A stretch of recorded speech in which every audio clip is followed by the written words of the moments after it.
selon une note du ministère M.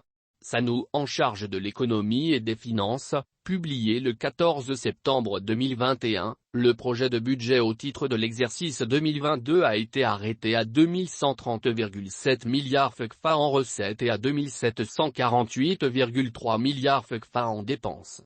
Ce budget comparé au budget de l'année précédente, les recettes et les dépenses affichent des baisses de 2,6% et 3,3%.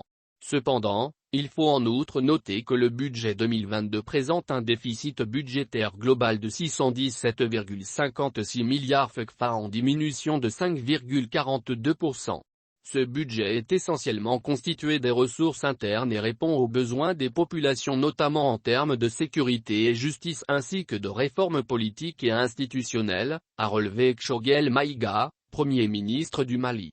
Malgré cette lueur d'espoir, le pays doit continuer à faire face aux défis sécuritaires, à la lutte contre la Covid-19, à la crise humanitaire et à ceux du développement. Les besoins sont immenses et n'ont pas changé à l'allure des changements politiques.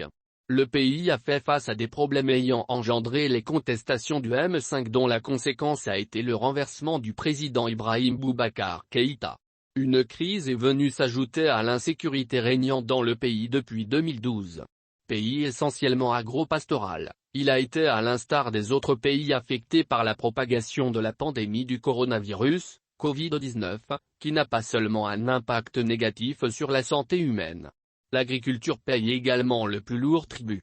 En effet, les agriculteurs maliens sont une population relativement âgée et les femmes produisent 70% de la nourriture. Des milliers d'agriculteurs familiaux à travers le pays se heurtent à une dévastation économique alors que la pandémie du Covid-19 perturbe les exportations et les chaînes d'approvisionnement alimentaire mondiales. La pandémie de Covid-19 est malheureusement arrivée à un moment où nos agriculteurs dépendent en grande partie des exportations vers des marchés en dehors des lieux de culture. Ces agriculteurs ont besoin de semences de qualité, d'engrais, d'intrants et d'instruments de protection et de culture pour assurer une bonne production dans leurs exploitations. Ils ont également besoin de matériaux d'emballage pour la manutention après récolte et l'expédition des produits sur les marchés.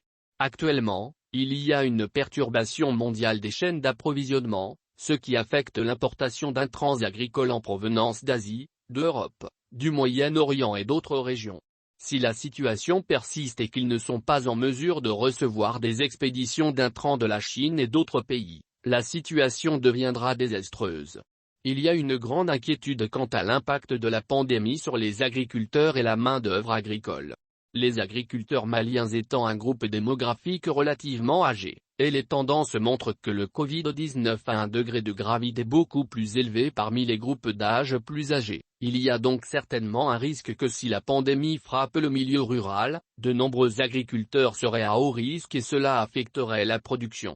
Au milieu de l'incertitude pendant la pandémie du Covid-19, l'adéquation de l'offre à la demande devient un problème majeur, en particulier compte tenu des goulots d'étranglement logistiques résultant des fermetures et des mouvements restreints. Cela risque d'aggraver le problème des pertes alimentaires qui était un problème majeur dans toutes les chaînes de valeur alimentaires africaines avant la pandémie. Pour les denrées périssables comme le lait, les fruits et légumes, cela entraînera des déchets et des pertes que les agriculteurs déjà vulnérables ne peuvent tout simplement pas se permettre d'absorber.